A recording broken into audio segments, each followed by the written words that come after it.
సంక్రాంతి పండగ అనగానే మనందరికి గుర్తుకు వచ్చేది ముగ్గుల పోటీలు, గాలిపటాలు ఎగరవేస్తూ యువకులు సందడి చేస్తున్న దృశ్యాలు చూస్తుంటాం. ప్రత్యేకంగా చెప్పాలంటే సంక్రాంతి పర్వదినం అనగానే రైతులు తాము కాయ కష్టం చేసి పండించిన పంట చేతికి వచ్చిన నేపథ్యంలో పిండి వంటలు చేస్తూ కుటుంబ సమేతంగా సంతోషంగా గడిపి చీడపీడల నుంచి తమను రక్షించాలని గొబ్బెమ్మలను ఇంటిని ఆవు పేడతో కల్లేపు చల్లి ఉదయమే తలస్నానాలు ఆచరించిన తర్వాత స్వామివార్లకు పూజా కార్యక్రమాలు చేసి ఇంటి వాకిలిలో తీరొక్క రంగులతో రంగవల్లులతో ముగ్గులు వేసి స్వామివారికి ధనుర్మాసం శ్రీ వెంకటేశ్వర స్వామివారికి ఇష్టమైన మాసం కావడంతో స్వామివారికి ఇష్టమైన రంగవల్లులతో ముగ్గులు వేయడం ఆనవాయితీగా వస్తుందని పలు పాఠశాలల ఉపాధ్యాయులు చెబుతున్నారు. ఈ సందర్భంగా ప్రభుత్వ ప్రైవేటు పాఠశాలల్లో ముగ్గుల పోటీలు నిర్వహించారు.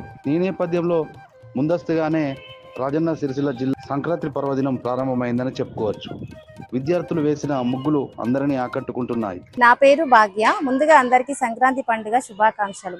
ఈ సంక్రాంతి పండుగని తెలంగాణ, ఆంధ్ర రాష్ట్రాలలో 3 రోజులుగా జరుపుకుంటారు. మొదటి రోజు భోగి అని, రెండవ రోజు సంక్రాంతి అని, మూడవ రోజు కనుమ అని జరుపుకుంటారు. భోగి రోజున భోగి మంటలతో చిన్న పిల్లలకి రేగుపళ్ళతో దిష్టి తీసేస్తూ అంగరంగ వైభవంగా జరుపుకుంటారు. సంక్రాంతి పండుగని పిండి వంటకాలతో ముగ్గులు వేస్తూ ముగ్గులలో కలర్లను వేస్తూ జరుపుకుంటారు.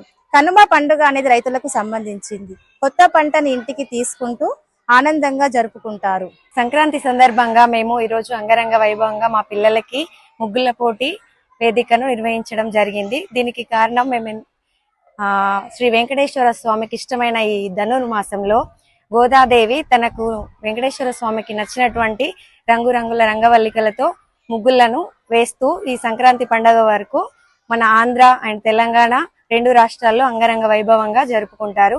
అదే పురస్కరించుకొని మేము మా పిల్లలకి ఎంతో ఘనంగా ముగ్గుల పోటీ నిర్వహించాము.